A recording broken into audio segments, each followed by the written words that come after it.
On this episode of China Uncensored, hey, who turned off the internet?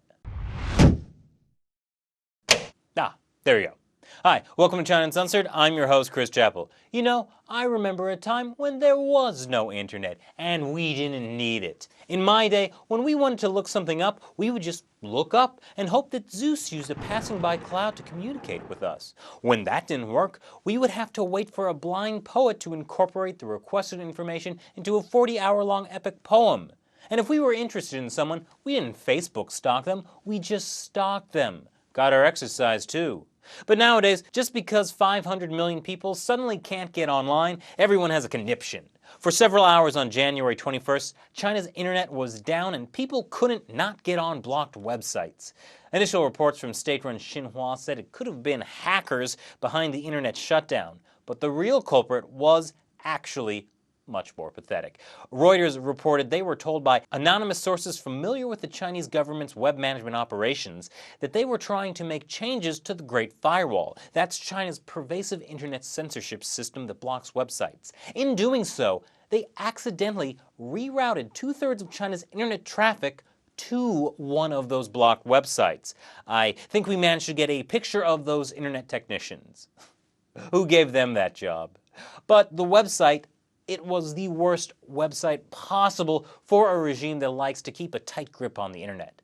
About 1 million requests per second were sent to an internet address owned by Dynamic Internet Technology, a company that provides anti-censorship software specifically to Chinese internet users that allows them to get past the firewall. Not only that, but DIT's incredibly popular software Freegate, which has been used by internet users in other repressive regimes around the world like Iran, Egypt, and Burma, and which I'm providing a link below, was created by Falun Gong practitioners, the spiritual practice that the Chinese regime has been trying oh so hard to wipe out. Here's what likely happened, according to the experts.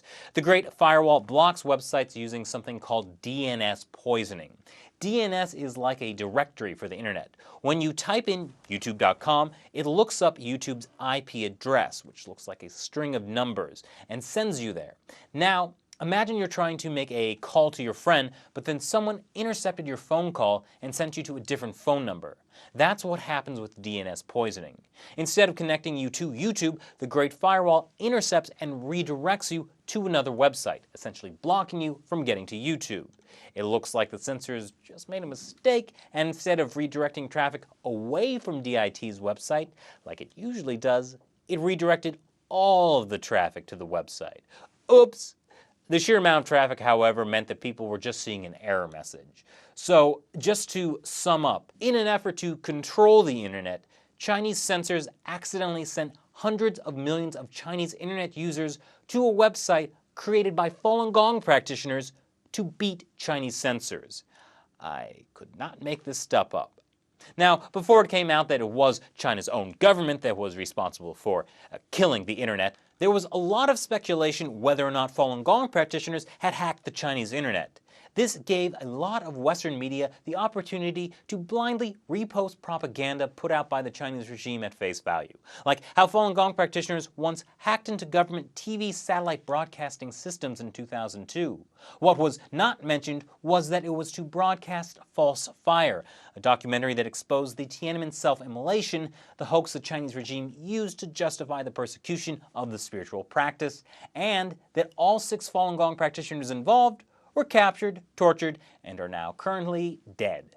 You can learn all about the Immolation hoax on last week's episode. Just click on the link. But so this makes me think. Falun Gong has been getting in the news a lot lately, but it seems like a lot of people still don't really know what it is or why it's being persecuted. So I don't know. Do you want China Uncensored to cover it? Let me know in the comments section below, and be sure to check out the Facebook page for more. It's been growing super fast lately, and I want to thank all of you for your support. Once again, I'm Chris Chappell, and this was China Uncensored.